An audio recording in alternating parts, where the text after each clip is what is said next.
Live from the giant swimming pool full of money in Scott Boris's basement, it's Pod by the River, episode 78. I'm your host, Ed Hand, and I'm joined today by the one, the only, Hogdale, the other one and only, Justin MLB Gonzalez, Howdy. and a special guest that I am ecstatic to have on, especially just considering winter meetings has just happened. A lot of talk. Baseball is in the air. The great Dan Szymborski, senior writer for Fangraphs. I'm just going to read off your resume right now because it's it's pretty extensive and it's pretty delightful. Senior writer for Fangraphs, ESPN contributor, data provider for teams and agents, I'm probably pronouncing this wrong, Zipstatistician, gamer, cheerfully terrible, BBWAA, AI nonsense, and last but certainly not least, digital dandy. Did I miss anything, Dan? No, I think you pretty much nailed it. I did cover esports for a while when ESPN had that, but I was out of characters at that point, and no one's paid me for that in a while. Is it before, because we're going to be talking a lot of baseball, but I am curious, how did you end up at Fangraphs? Like, what's your origin story?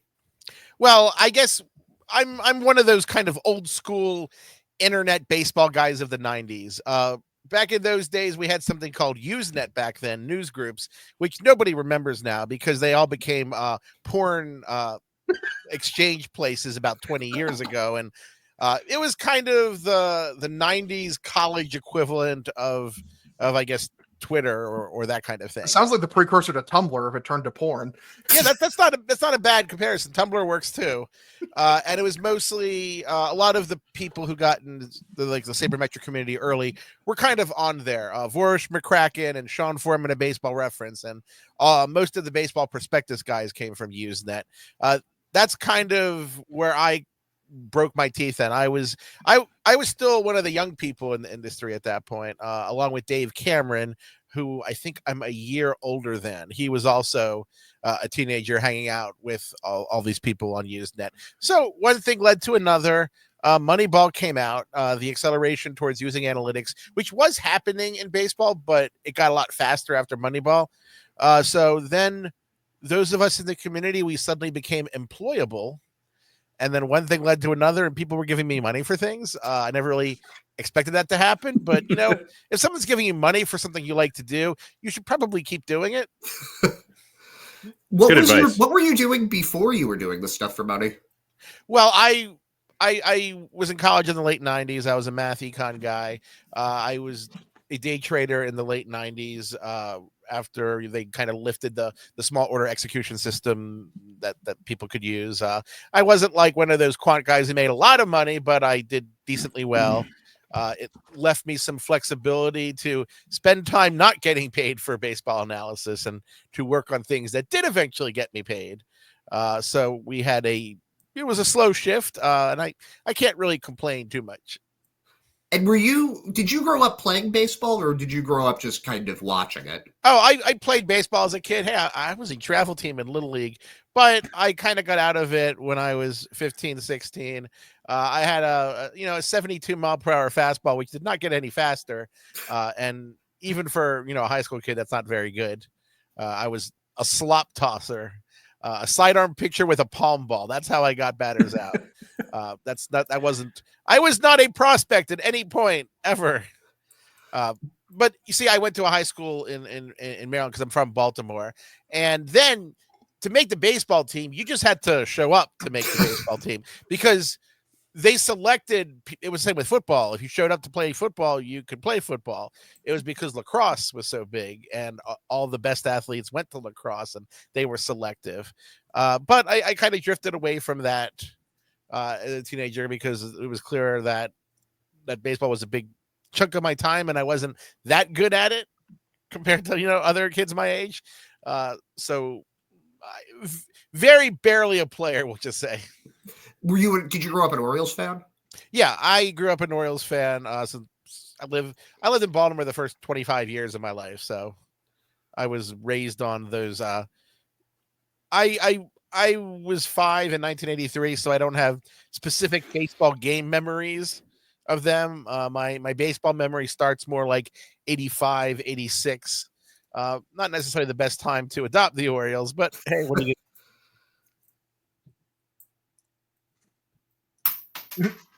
I'm actually in Annapolis right now for work, which is funny. I'm in a hotel. It's a beautiful area. I think I passed by Baltimore on my way here. I'm pretty sure. No, I love going to boat shows in Annapolis and just going there for the day. Yeah. We used to get really drunk in Baltimore when I was young, and we used to drive down to Chicken Roost Deli in the middle of the night. It's a big deli in Annapolis that all the dishes are named after local politicians. Oh. And that was fun. You'd go in there 4 a.m, get a massive sandwich. Oh, I yeah, remember I lived on my friend's couch for about a month over in Chestertown, and I just remember driving over that bridge into Annapolis, and they would close it periodically because the wind was really strong. So you had to kind of figure out these other ways to get around it, which was always a little bit terrifying. But moving more towards winter meetings, I am curious, what did you think of the past few days? It was a fun winter meetings. Unfortunately, I messed up my foot, so I had to skip the winter meetings this year, and which is not fun when things happen. Last year was it was fun because we were in Nashville, and Nashville's a fun place to eat. You can get some nice hot chicken, but nothing happened at all last year. We pretty much just sat around drinking on our boss Dave Appleman's tab the whole week we were there. But there's been a lot of fun. I mean, you have the Soto signing, you have the Max Fried signing, you have some trades. This has been a good winter meetings. What's the environment like generally at winter meetings for people that have never been to it? I guess it depends on what you're there to do. Okay, like a good winter meetings for you, I guess. Well, I guess for me, there's a lot of eating and drinking, but you do want things to see. You do have kind of this giant workroom that it's usually the only place you need to be credentialed to get into is the giant writer's workroom where they make the announcements and do interviews and stuff. And on a year like last year, there was just nothing to do in there. So we kind of hung around the hotel, and the hotels are always these big convention hotels. So they're just massive, size numbers of people. We were at the Grand Ole Opry Hotel. I forget who owns that. Last year, and there's 20 restaurants in the hotel. There's a river that you can get a boat on that goes through the hotel. Usually they rotate between a few of the big convention cities. So they're in Dallas this year. They do Vegas, on National Harbor in Maryland, a place in Florida whose name I forget, which doesn't sound like an actual city. But they're a lot of fun, and if you go there just to watch, you can see a lot of baseball executives milling around. You don't really see so many players, but you do. If you know your baseball execs, you will run into a lot of them at times. If you're there, can you see the trades and signings and all of that stuff unfold in real time, or is that stuff done somewhere else? Oh, you can usually see that. At least some of the discussions about it. Every team has kind of their own little suite where they go in and they huddle up about things. So you don't get to see the actual agreement at the end, but there's always all sorts of buzz going along about the winter meetings about what's going on. And there's always the Baseball Writers Association meeting, which is sometimes more violent than other times. What do you mean by that? Oh, last year there was changes about betting sites and how you could promote them with baseball, and there were a lot of people who were very mad about it. This year, I don't know if it's been announced yet, but we're actually expanding the Rookie of the Year ballot to 5 next year. That feels like a good idea. Yeah, and there's always the unhappiness because we're usually fighting with the owners about something. There have been a lot of complaints about postseason access this year.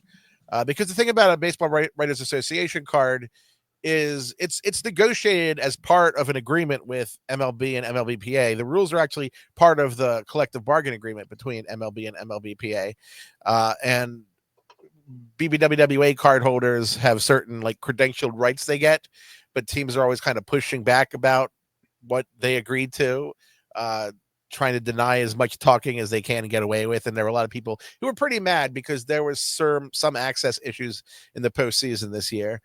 We also usually vote for the Lifetime Achievement Award for a writer. This year, I think Tom Boswell got it, unless I absolutely crossed some wires. And the winter meetings is fun to experience, and I think you can get something out of it even if you're not like a writer or in baseball, because there's a lot of people who want to go into baseball. They do kind of network there, and there's all sorts of like workshops and things around it, like Sports Management Worldwide does a thing. It's pretty interesting. It's not something I'd recommend going to every year if you're not a member, but if it's nearby and you like hanging out at a hotel with a bunch of nerdy writers, it can be fun. The media access thing is interesting to me because I believe I've heard a lot about like that kind of struggle the last couple of years, especially like post-pandemic. I think for like the pandemic really made it kind of like gave a lot of teams an excuse to kind of just cut access off to reporters. Is like, would you say it's like just gotten worse basically just since the pandemic? I wouldn't say it's gotten worse. I think that it's just gotten better from the pandemic, much more slowly than it was supposed to. They kind of held on to those pandemic rules as long as possible to try to limit the writers and to have a little bit of gatekeeping. We had a limited number of slots you could actually go to during COVID. And I didn't go to the park at all during COVID simply because while I'm a member, I'm not a beat guy. I don't do the repeat beating. I don't need to get quotes. And you'd hate if you went to the game and someone who needs to get quotes from a manager or a player can't go to the game because you went. But it did liberalize somewhat as we got out of the prime COVID lockdown years. But there's still some complaints about access. Valid, honestly, because I mean, like, people can bitch about the media all they want. At the end of the day, the media is like the lifeline of like what holds organizations accountable, and also is like the lifeline to the fans. Like that is how it's always been. Yeah, and I don't have a problem with people complaining about the media because we're not there to be liked. Fair. I think it was what Orwell said, or it might be that journalism is writing something that someone doesn't want you to write. Everything else is PR. Yeah. Is that kind of weird for you, coming from like a math econ background and now you're a journalist? It is kind of weird, but the thing is, I do tend to be kind of the bad guy in a lot of baseball moves because I'm the one who always pours cold water on everyone's excitement. So I'm kind of used to playing that role as kind of the grumpy curmudgeon.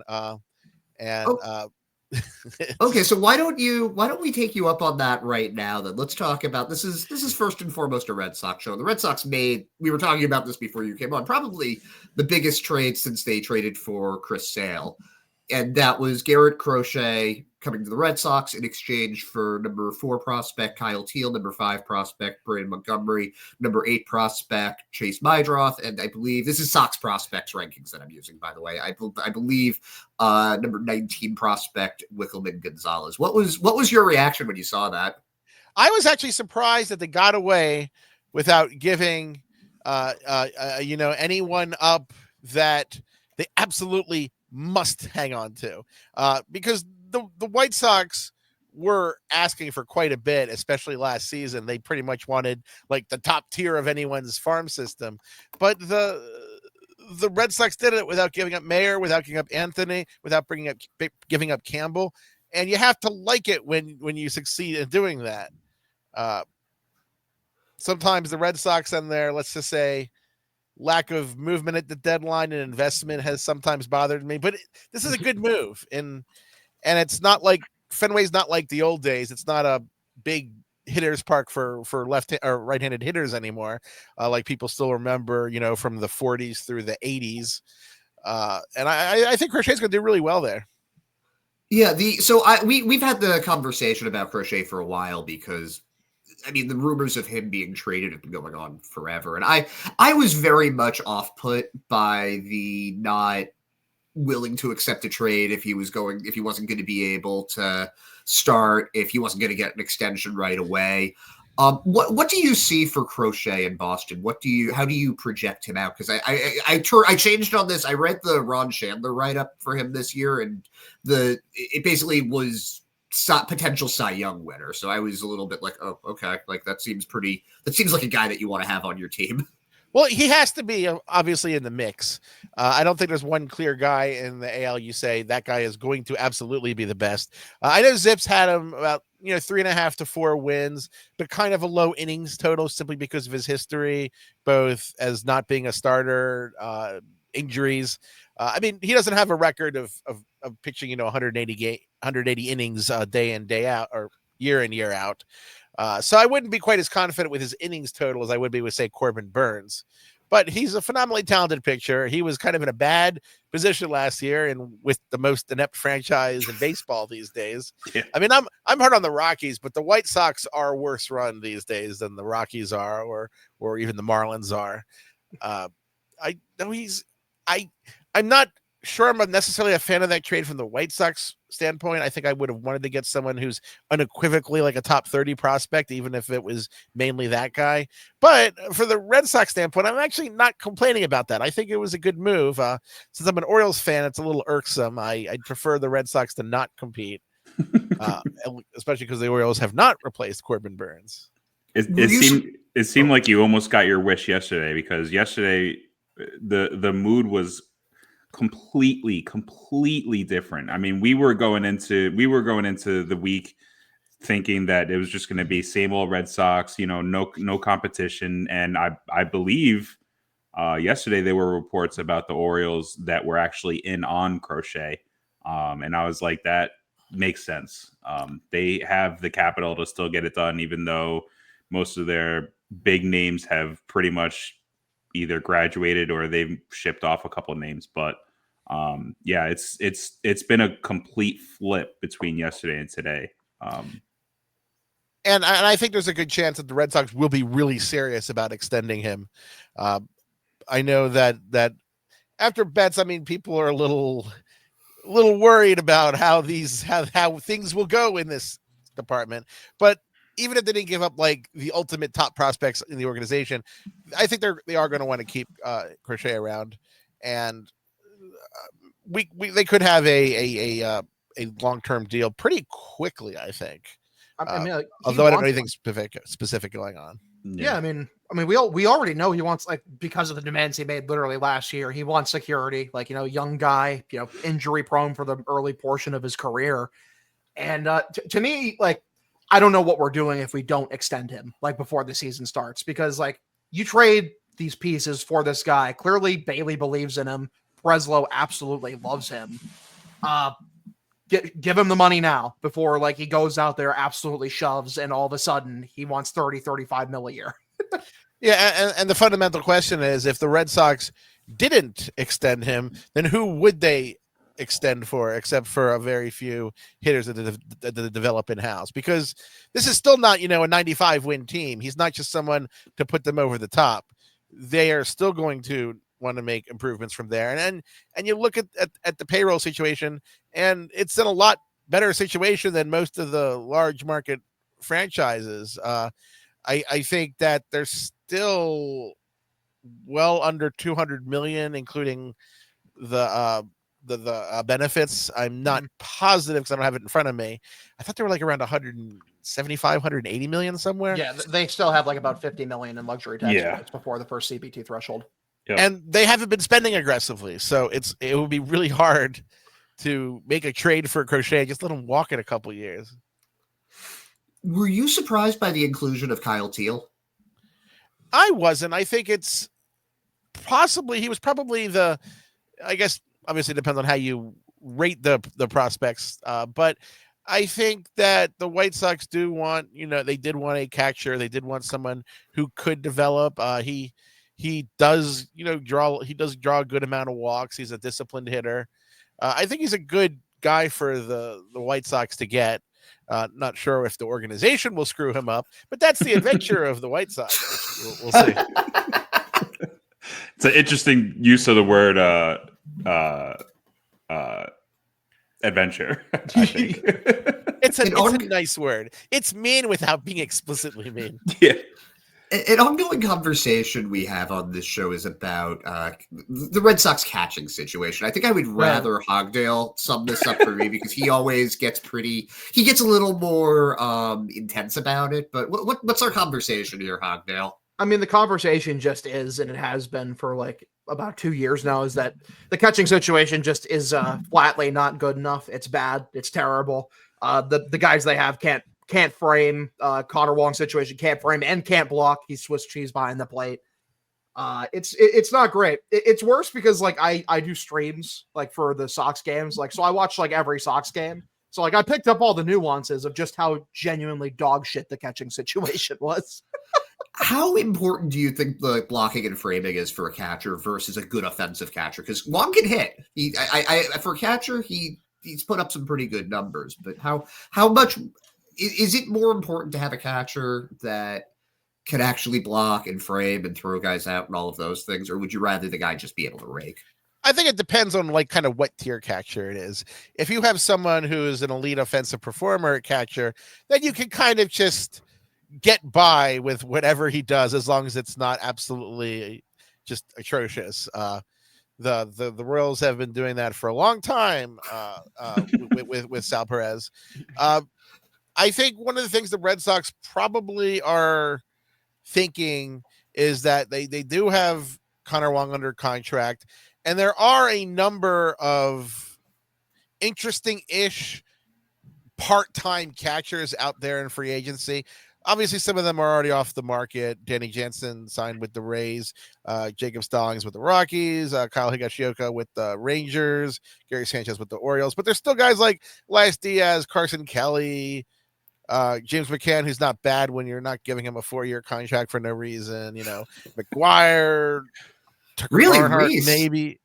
There are guys out there who can make the Red Sox enough that they're making do at the position. It's not going to be a position that's really going to push the team towards a divisional title. But I think if they look at what's available out there, because there's no star catcher out there to sign. Kevin Starno is the best catcher available, I think.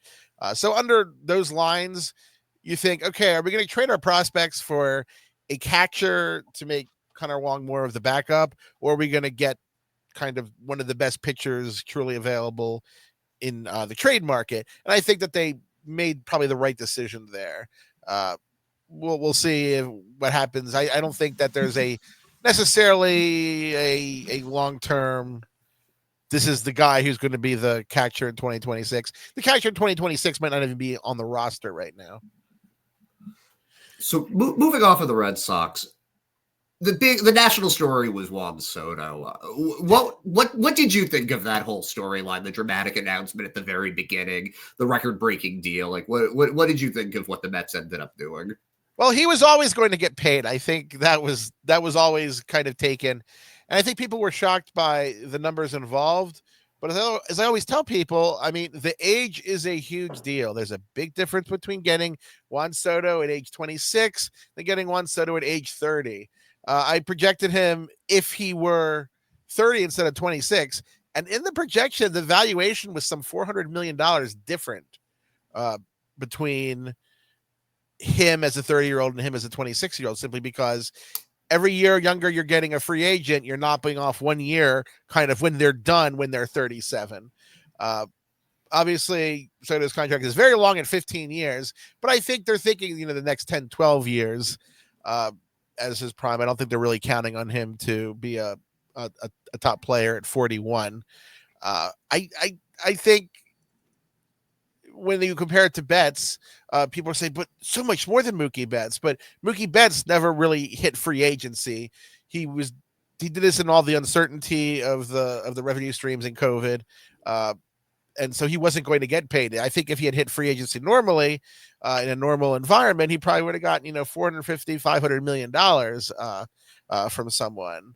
But Soto was in a great position to score, and he did. He got nearly $750 million. That's still, $500 million after taxes, depending on how he does that. I mean, good work if you can get it.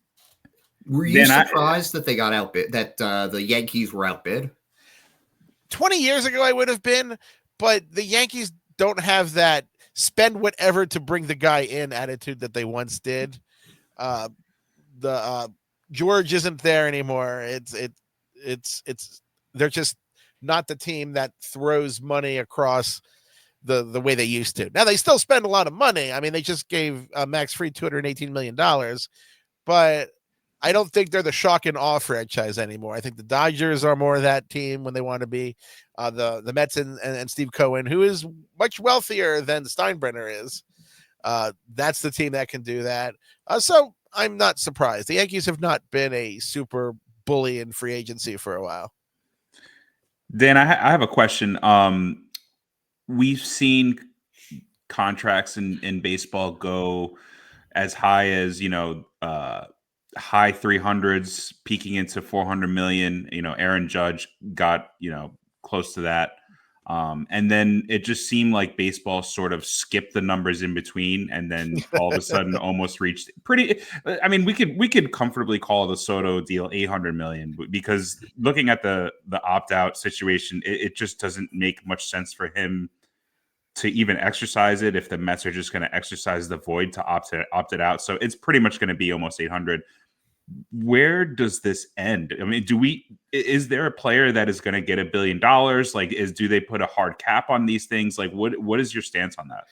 I actually suspect we won't get a contract approaching Soto's for some time. Yeah. Because you look at it, you say, who is going to be that young and that good? Soto was kind of almost the tail end of a long streak of guys coming up at 19 and 20 and raking, Mike Trout, Fernando Tatis, Francisco Lindor, and they're all pretty much signed at this point. And you look at like the best players in baseball who are young. I mean, Bobby Witt Jr. already signed his extension. Yep. Gunnar Henderson, he's going to be 28, I think, when he hits free agency. I'm going off memory. Adley Rutschman's not going to get $600 million. He'll get a good deal in a few years, but you don't really have that phenom type guy right now who I think is going to threaten that. So I think, like A-Rod's deal, Soto's is going to stand for some time. Makes sense. I mean, Corbin Carroll's already locked up. I don't think Ellie De La Cruz is in that same stratosphere where he's going to get, $600 million. Now, if he repeats 2024, maybe we'll be talking something crazy about him. But I think that we will see kind of a pullback into $400, $500 million deals for truly elite guys. It's just we've had Ohtani and Soto, two unusual situations, kind of hit free agency the last couple of years. Yeah. Which contract would you rather have, Ohtani's or Soto's? I think Ohtani's, simply because he's one of the few players you can really get non-performance value out of when he's on your team. Andrew Zimbalist, the economist in Baseball and Billions, he's researched this a couple times and found that very few individual players could drive actual attendance beyond what they did to the perceived value of making the team better. Those were situations like Fernando Valenzuela when he debuted, Nolan Ryan, McGuire, and Sosa during the home run streak. And Ohtani is kind of that guy that they can truly market and really get extra money back from him beyond his play, which is pretty good. He's projected on a combined hitting pitching about the average projection now is 9 WAR, which is a lot. I personally prefer to have Ohtani because even if something happens again with his elbow, he never pitches again, he's still a really good DH. He's like the only guy who could be an 8-win. Well, one of the few guys, Soto could too, be an 8-win player at DH. So I would prefer to have Ohtani, but there's only one Ohtani. Once he's signed, you can't just go to Best Buy and spend $600 million on another Ohtani. It's interesting that you mentioned that, though, because I'm trying to think of who the last guy that was kind of like Ohtani was, just as far as marketability goes. I mean, is it Ken Griffey Jr.? I think, but see, I don't know if Ken Griffey Jr. had that same marketability as Ohtani had. I mean, did Griffey ever drive like a country to have like a 50 share during a big moment? No, absolutely not. He just had a great video game for the N64. Yeah, that was a great game. I think like everyone, you changed all the names to make them so you're playing with real players.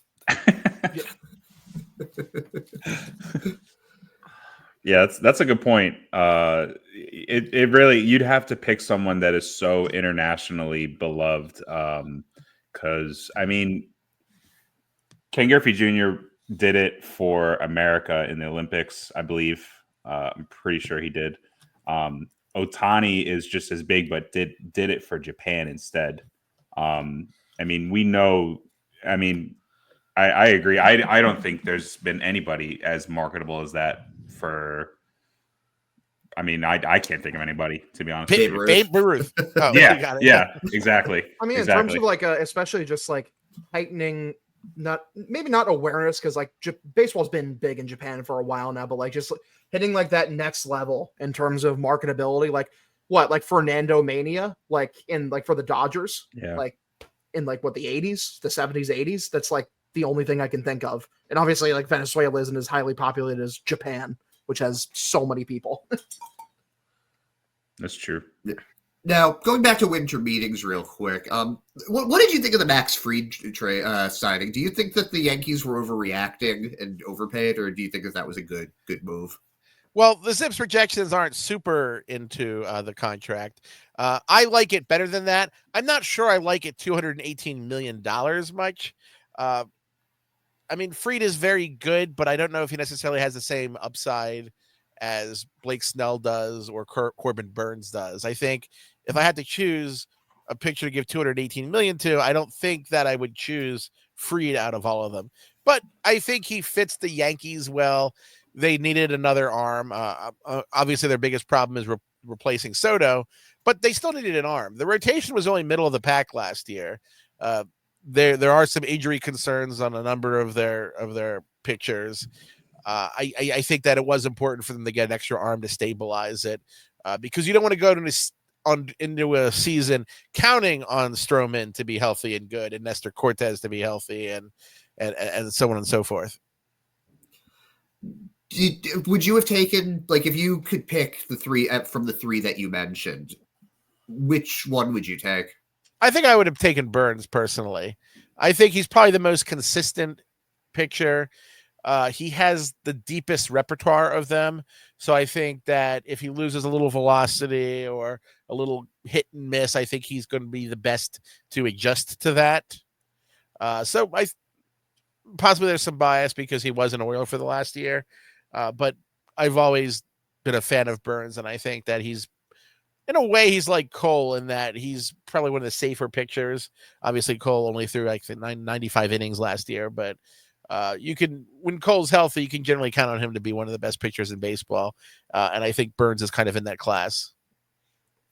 That's really high praise. Because that's another guy that we've talked about a lot on here is Burns. And it's surprising to me that the Orioles didn't extend him when that trade went down. I just assumed that was coming, and it just never, it never really did. Why have the Orioles been so hesitant to throw out contracts like that?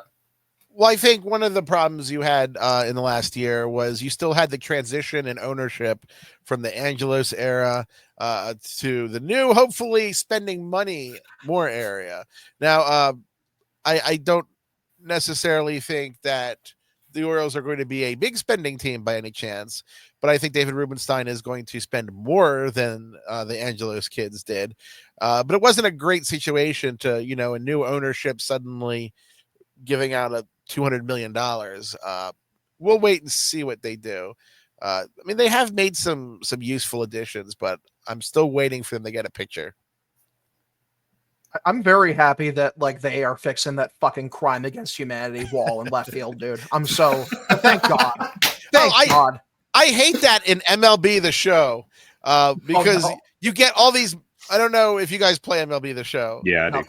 but there are a lot of scripted moments that you play that you have to complete your program.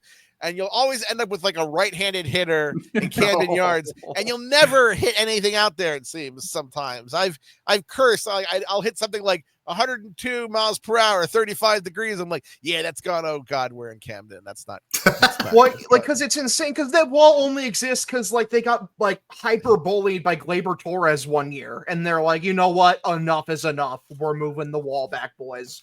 And like immediately, it's like just the worst thing ever. Because like everyone is struggling. Like poor Ryan Mountcastle. Like this dude like starts like establishing himself in his career with the Orioles. Basically, the second they move that wall back, and he's like, "You guys want me to hit home runs? How do you expect me to do such a thing? What do you want me to do?" Well, this year I don't think they've made the final. I mean, they said it's kind of going back, but it's like it's going to be like 20 feet shorter in some places and 9 feet shorter in other places. I think they're going to go wacky. It sounds like we just like doing like a squiggly line or something. That'd be awesome. I would go wacky. I guess MLB wouldn't allow it, but I think it'd be fun to have like walls that are kind of like motorized characters, like Five Nights at Freddy's or like any kind of theme park, and the walls just actively move back and forth during the game a little bit. You know, they should do what the Orioles used to do, or not the Astros used to do at Minute Maid Park. They should have like an incline with like a flagpole just in front of the left field wall, just for shits and giggles. Just because, why not? Just put like a statue of Ripken on the field. Yes, absolutely. Potential. Do what the Yankees used to do. They used to have Monument Park in center field. Yeah, I see. I'm all for wackiness in parks. There was a stadium I went to. Oh, yeah, no, there was a stadium that I went to in Guanajuato, Mexico, and there was just a rock in center field. It was just like this big rock there that they didn't bother moving out. Like that's like it does add a little bit to it, you know. Yeah, I mean, have you moved the rock before? Those things are heavy. They are heavy. It's hard. It's expensive. There's a rock on my front lawn, which has no purpose. It's a pain in the ass to mow around, but I'm not moving that rock. I'm not paying someone to move one rock. Yeah, that does seem like it could be an inconvenience in ways. I agree. Yeah, they should get crazy with it. So aside from winter meeting stuff, where do you think Roki Sasaki is going to end up? I don't know, because he's talked about wanting to play for a lesser team. Obviously, I think the Dodgers are going to want him, and that's natural. But for some reason, I just get this feeling he could end up someplace weird.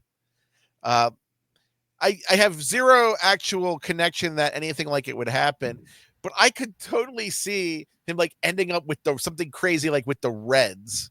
Oh, that'd be interesting. Man, the Reds. Park? Oh, jeez. The Reds, when Ohtani came over, they basically asked Ohtani's agents to come back for like a second round and had a really complex presentation and tried to really put the full court press on bringing Ohtani in. The Reds do a lot of stupid things, but that was smart. He didn't, of course, but I could just see Sasaki ending up somewhere just really crazy, which would amuse me. Maybe Baltimore, that would be fun. Yeah, but again, I'm from Baltimore. What would you think of him in Pittsburgh, teaming him up with Skeens? Pittsburgh would be fun, and like Nutting can pretend that they're going aggressive and competing, and spending absolutely nothing on it too. Which is we should spend 5 seconds laughing at the Blue Jays. That's like we love doing that. That's our favorite thing. At least they didn't have. At least it wasn't like with Ohtani a year ago, where people were reporting that Soto signed with the Blue Jays, that he was on the plane right then and there, headed towards Toronto. Yeah, dude, the Jays fans are on like fucking suicide watch right now. Like after the Jimenez trade, like we gave up Spencer Horowitz. What the hell? I'm kind of interested in what happens in Toronto, because Bo Bichette, my favorite bounty hunter, is unsigned. Vladimir Guerrero Jr. is unsigned. They've been missing out on a lot of these guys. I don't know what the Blue Jays are going to do. That fascinates me. I don't even think the Blue Jays know what they're going to do, to be honest with you. Probably honestly, true. They aren't. Their decision makers aren't really good at this whole build a good baseball team thing. Like the Angels. Oh, the Yeah. Angels. Yeah. They're just East Coast Canadian Angels. That's a good point. I don't know how they just did it. I mean, their challenge for like years was, okay, we have Trout, we have Ohtani. Let's build a 69 win team around them and get to the playoffs. And they still failed at that. That's like being in 100-meter race and you're given a bicycle and you still lose. How do you lose? You have a bicycle. Oh man. One day These are really good analogies. I'm actually impressed. Oh God, the best. Also, what else has happened like lately? Big in baseball. Well, I have here on my list of questions just, are the Dodgers rooting baseball? Not really. I think, people like parody as a theoretical idea, but I don't think people would actually enjoy parody, because parody, in a sense, is there's a lot of boring, mediocre teams out there. Mm-hmm. I think that you want a system in which everybody can compete for at least a time. And I don't think baseball's at the point where you have teams that you look at them and say they can't compete no matter what. They may not be able to compete on even ground with, say, the Dodgers or the Mets. But I think still we're at a place where every team can compete. The Rays have punched above their weight and they spend nothing. And the teams that are regularly terrible are teams that are generally run terribly. I think that if you are going to improve this situation with using revenue sharing, you would need a revenue sharing that incentivizes teams that aren't competing to invest in the team, not incentivizes teams to have low revenue, because that's kind of what baseball's financial system is right now. Because the Rays don't really have any logical reason to invest in their team. They don't get a lot more fans when they win, and if they generate more revenue, they actually lose some in the revenue sharing. So it's kind of, what they say, you subsidize what you want more of, you tax things you want less of. I think you need to subsidize teams that win, whether in small markets. I think the Rays should get more in revenue sharing in years they win 95 games than in years they win 75 games.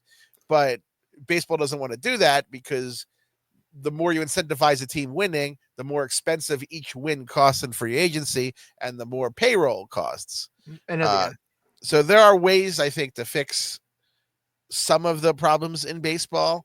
I just don't think that owners actually want to do that kind of thing. Yeah, it's just like, the big problem in baseball just has been for a very long time, like without a salary floor. You're basically incentivizing these owners to sit on their teams for as long as possible, because the team value is just going to keep go up and up and up, spend no money, and sell off eventually, like without having ever to really having to invest in the team. And it's a damn shame. And if the Rays are like, oh, well, we don't have an incentive to win because we don't get more fans when we win. Okay, maybe don't put your stadium in Pripyat, you fucking idiots. It's just I don't know, man. It's a shame. It really is a shame. Even when baseball is usually at its best, there's at least bare minimum 35% of the league that's actively not trying. No, but I do think that you don't want too much parody. I think back to 80s wrestling. You looked back and Hulk Hogan and Andre the Giant and all of them drew fans because they were designed to be guys who beat everyone up in things. You can't have everybody be a mid-carder. Absolutely. No, dude, if people gave half as much of a shit about parody as they say they do, the NHL would be the most watched sport in America. And it's not. Because they don't care. They don't care about that. They care about greatness. Yeah, and what it comes down to in baseball, it's such a crapshoot when you get to the playoffs. Yep. And it's such a crapshoot when you have playoffs with 12 teams in there, that there's kind of a built-in corrective factor in there. The Diamondbacks and Rangers both made the World Series last year with win totals. Well, the Diamondbacks had a pretty low win total, especially. Anything goes in the playoffs. So I think baseball's system isn't perfect by any means, but I don't think the Dodgers are necessarily ruining anything. Absolutely agree. Do your projections take into account say, a pitcher going to Tampa, because just a guy that I think about a lot is Jason Adam going there. And I just remember being like, oh, well, he's about to have an ERA of like 2 and 80 strikeouts in 60 innings. And we're like, like just a hitter going to the Rockies and suddenly hitting 35 home runs when they've never done that before. Is that something that comes into it when you're projecting? When you're talking about park effects, it does. When you talk about making a player necessarily better than expected, not really so much. I think you kind of have a chicken or an egg thing, is because the Rays tend to acquire relievers that get good projections. So the question is, did the Rays make them better, or did they know enough to get the guy who would be better? Which is, those skill sets go kind of hand in hand in a sense. But projections aren't magic at the end of the day. I can model a lot of things, but I can't model everything. And like any tool, you need to know when it's useful, when it's not. Because, an electric drill is a super useful tool, but there are times you should not be using an electric drill. Like to clean your ear, you should not be using an electric drill. I don't care if you put like a Q-tip in it and spin that Q-tip at whatever RPM a drill turns at. But every tool has a use, has a time you shouldn't use it.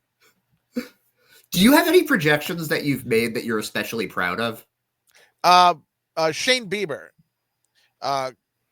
was a big one. Max Scherzer was a big one. Bieber, the year that he had his breakout, Zips projected him to be, I believe, the 14th best pitcher in baseball, with a WAR slightly better than Clayton Kershaw, who was still a better pitcher at the time. So I always was happy with that. And I was pretty happy with Scherzer, because I used to do a preseason piece for ESPN every year where I'd make 10 prop bets that I like based on projections, and I'd bet $200 on each. And I had $200 on Max Scherzer that season. He broke out and won the NL Cy Young. I had 200 on him to win the Cy Young, which made me happy because I got like $4,400 out of that. Let's go. So those are two I especially am happy about. Do you guys have any additional questions? What do you make of the A's signing Severino, the highest contract in their franchise? That's such a fucking sad. That was a sad statement. I think the entire world was very surprised when that came across. Not that it was Luis Severino. I think the quality of pitcher that he represents kind of fits well. I'm sorry. It's the same level of pathetic as like when Andrew Benintendi signed with the White Sox. Yeah. And that was their biggest deal ever. Yeah. I like Severino better than Benintendi, at least. Yeah, I think so. The hacky dad joke I made at the time was that John Fisher yelled at his front office to sever $60 million in contracts in Oakland the next 3 years, and said, "Oh, sever contracts." And someone, and someone got confused and got Severino instead. It is. I also joke that if that CFO was like Michelangelo from the Turtles, he'd probably say Severino when he severed the contract. Yeah, very dad joke. You see, I clock myself as a Gen Xer way too often sometimes. But at the end of the day, I think it's please don't have an arbitration case against us kind of signing, because the CBA says that they have to spend, that the revenue sharing system is designed to spend on payroll, not to put in your pocket. Generally speaking, with most arbitration cases, the player has to show the proof, and when a team doesn't spend 50% more than their revenue sharing, then the presumption changes that the team has to prove that they did spend on players. So I think this is kind of, I guess, when you're having like a fundraiser when you're in second grade, like you're selling your artwork at like a bake sale, and your parents spend $20 on your crappy crayon drawing of Batman. It's this kind of, it's a donation just to not get in trouble later. Okay.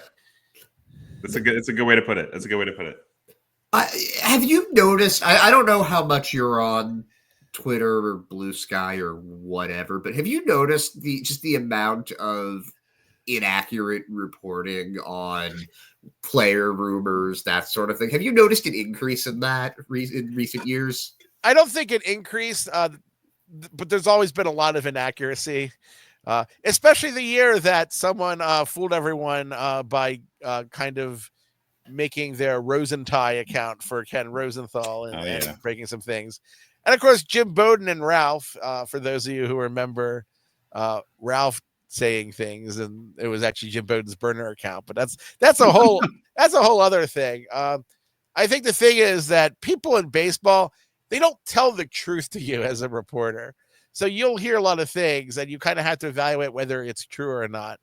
I remember some years ago, J.P. Ricciardi, I forget who the player involved was, swore there were never even talks about trading that player. And then like an hour and a half later, they traded that player. It's like, yeah, I think you were kind of lying, dude. I don't usually get as many lies simply because I'm not a reporter. I'm an analyst. I talk to front offices more. Now things are be off the record, but I get lied to a lot less by like front offices, especially when they know that I'm not going to report a rumor. I've stumbled onto things before that I didn't realize were an interesting story simply because I don't have that same journalist instinct for reporting. Some years ago, I accidentally, you remember the initial Theo Epstein, Larry Lucchino issues that came between them and eventually ended up in Epstein leaving the organization. I kind of accidentally found out about that a few years before. How? How do you accidentally find that out? Well, I had been talking with someone else in their front office, not for attribution, and I had heard that if you guys remember Roberto Petahine, who was a role player for the Red Sox for a few years back from Japan, and that there was a real negative disagreement in the organization. There was a real gulf between kind of camps and front offices about it. He was kind of the center point of it. And that Lucchino wasn't as into some of the sabermetric stuff as the Epstein Woodfork side was doing at the time. And I didn't actually think at the time that, I might have found out that there was something of a gulf between the two parties. I wasn't smart enough to realize what I had seen. And I realized that until after the news came, like, oh shoot, I knew that. Why didn't I say anything? It's funny how rumors work in baseball, and you're always gonna get a lot of bullshit. Poor Bob Nightingale. Oh God. Yeah. Oh, God. He's so nice also. Yeah. He is. Bob's very, very nice. I always feel bad for his son Bobby because he's kind of always stands around as people make fun of his dad. Oh. That's rough. Is that the there's another reporter, Bobby? That's the same person you're talking about? No, Bobby's Bob's son. Oh my God. I thought they were not related. That's crazy. I thought he was. If I've been wrong, it's possible that I've been very wrong. The reporter for the Reds, I think, right? Say? Bobby, yeah, he's with the Reds. Oh man. I just thought that was like Bob putting like a hat on backwards. Yeah. Like, I'm Bobby now. I mean, I've never talked with Bobby about Bob. Maybe I have seen something wrong then. No. Sure. You're probably right. You're probably right. You're probably right. I never put two and two together. So you're most likely right. But that's pretty crazy to me. Okay, it is. It is his son, Bobby. I was wondering. Okay. Okay. Because no, I thought like I was shocked when I found out that Alan Ashby and Andy Ashby were not related. I had thought they were related for. I would assume also. Yeah.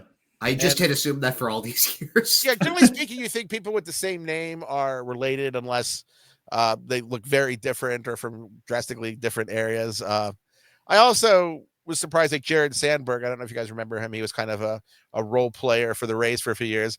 I thought for a while that he was Ryan Sandberg's kid. I mean, infielder named Sandberg. Yeah, that would make sense, right? That would add up. And I still don't know how the Max Muncies aren't related, because how could there be two? But yeah, a whole other thing. Both drafted by the A's too. Yep. Checking around sometimes. Yeah. Oh, I mean, they weren't related, but I was so mean to kind of a reader about Alex Gonzalez some years ago because I would refer to Alex Gonzalez as the bad Alex Gonzalez. And I'd say, I don't know which one the good one is. And he tried to point out to me which one the good one is. It's like, I still don't see who the good Alex Gonzalez is. And I was just trolling this guy because neither of the Alex Gonzalez were very good. He didn't get why I was counseling. Like, no, the one in Chicago, that's the good Alex Gonzalez. Like, no, that's the bad Alex Gonzalez. Yeah, come on, that's dude. the bad Alex Gonzalez. Gonzalez. I love that. Writing is being a journalist. I don't know a lot of writers will admit it, but it's like 30% trolling. I feel like that's 70% valid. content, 30% trolling. I can get behind that. We do a little troll. Yeah. I have one last question for you if you guys don't have anything. I'm good. Not off the top of my head now. Yeah. So we've been talking a lot about how much bullshit there is out there. What would be your recommendation for people to see through that bullshit and differentiate good information from just bad information? I think the best way to find the difference between good information and bad information is how does it make sense with what you know of the teams or as the people? If things unfold logically, then something's more logically makes sense. But if you can't, if someone said, okay, the Pirates were in on Juan Soto, you can kind of say, well, no, they probably weren't. That's probably bullshit. It doesn't make sense. I think just take everything you hear ever with a grain of salt, which is probably not a bad idea for life. That's just my personality. I was basically a cynical, sarcastic 5-year-old. My mom was always like, you never believed in Santa. You rolled your eyes and said it was the dumbest thing you ever heard. Love that. Oh, man. Yeah. I gotta say, it used to be really easy to tell what was real and fake on Twitter. There, because you used to be like verified, and that was like an indication that you're like a fucking person worth listening to. And now it's just like the check mark means dick all. Thanks, Elon. Appreciate you, brother. I think that the turning point where everyone realized that the internet was weird was when Jose Quintana was being traded to the Cubs, and the scoop was by someone named Wet Butt on Reddit. I'm serious. I think I remember hearing about that. Yeah. Yeah, look up Wet Butt 23 and Katy Perry's booty hole.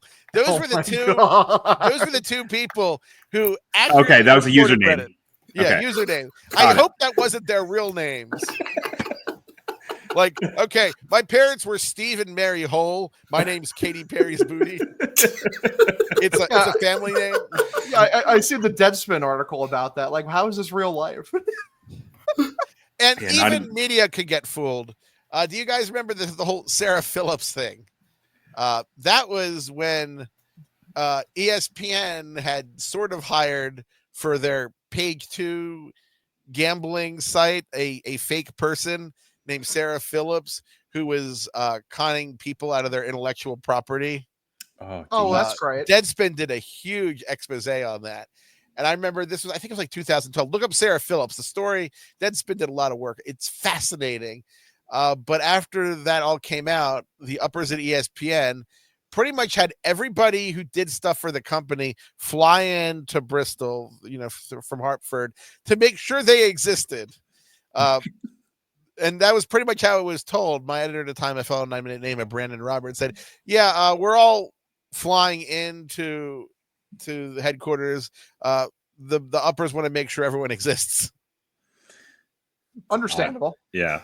I guess it's understandable. Yeah. Seems as good of an excuse for business travel as any. Yeah, exactly. Yeah, I mean, I'd go to the campus probably once a year. I mean, I wasn't really that needed there. That was a good trip. I was really embarrassed in that trip because we have a big conference room, and there were like everyone who covered baseball for ESPN was in this conference room. Danny Baez was talking. We had someone from the Hall of Fame. Keith Wilner had flown in from Cleveland to talk to us, and we had come back from lunch, and I had some potato chips left over, And while Danny's Baez was talking in the middle of this conference room with like 70 baseball people, I flipped over my styrofoam container that had the potato chips in it and got potato chips all over the floor. So I spent the next 20 minutes trying to find a broom like somewhere. And my editor's like, no, the janitor will clean it up. I'm like, well, no, I can't just ask this guy to come in and clean up all my chips that this dumbass fat guy writer spilled everywhere. And so I missed it. And I was wandering around trying to find it, and I never found it's hard. They don't really have brooms and dustpans easily available at the campus. And I come back in, and the janitor is sweeping up the potato chips, and I make eye contact with him. And in that moment, he knew I was the one that spilled those potato chips, and that he knew that I knew that he knew that I was the one that spilled the potato chips. And it was the most uncomfortable moment of my journalistic career. I'm sorry. I'm sorry you had to the go potato through chip that. janitor. I feel that. I can feel that in my soul, like that happening. I feel like moments like that really build character, though. So, I think everybody's kind of been through some sort of like that keeps you honest. Yeah, for sure. You had to curb your enthusiasm moment in real life, like as a person. Oh yeah. That's a really good comparison. I could just hear the Curb Your Enthusiasm music playing in the background while it happened. Yeah, that was probably one of the two most uncomfortable situations in my life, period, was the potato chip janitor and making eye contact with this guy in a Sheetz bathroom in Morgantown, West Virginia, a couple winters ago. I drive back and forth between Baltimore and Ohio a lot because I live between Dayton and Cincinnati in Ohio. I can't believe I'm going to say this story, but I was going to the bathroom at Sheetz because it's halfway from between Dayton and Baltimore, and I heard this guy groaning in the stall next to me, and he was making a lot of noise, and I was trying to be very, very quiet so he didn't know I was there. I got out and I washed my hands, and he came out and he looked at me and he knew that I heard him struggling to go to the bathroom.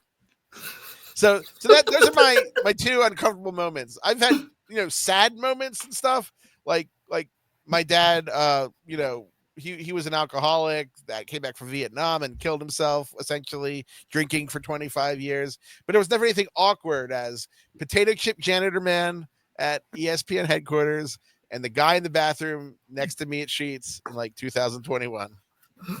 The only way you could salvage like that situation is if you're like, say some shit like, thank you for your service. Like when it comes out like, yeah, he's like fighting for his life. Yeah, you just got to dive in. You just got to dive in head first. Whenever I'm in a position like that, I just think to myself, and I'm like, I'm never going to see this person ever again in my life. So whatever, man.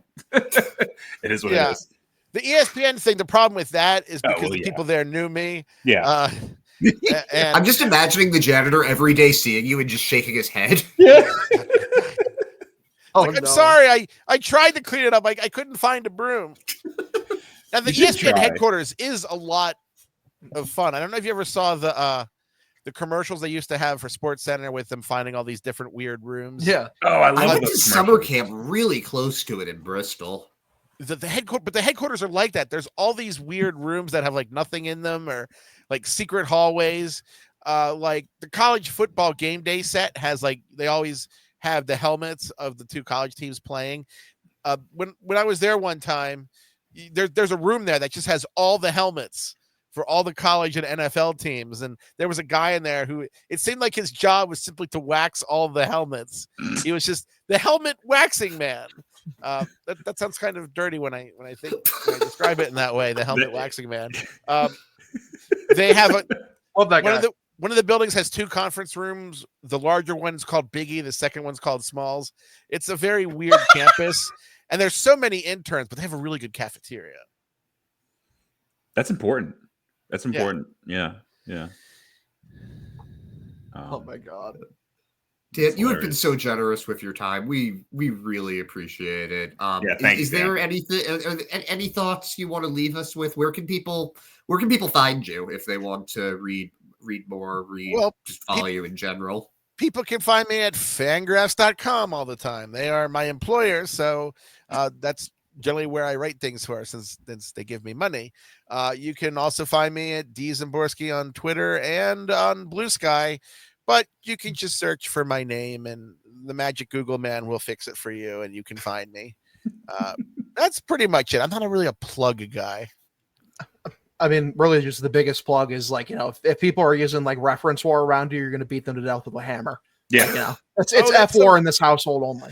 But I can't do that because Sean Foreman at Baseball Reference is a friend of mine. I can't. Shit. I can't kill people for that reason. Fair enough. And my friend was going to say. Well, anyway, the projections that are wrong. That's the fault of reality, not me. That's okay. People. Yeah, that's it's a flaw in reality. The projection was right. It's just reality was wrong.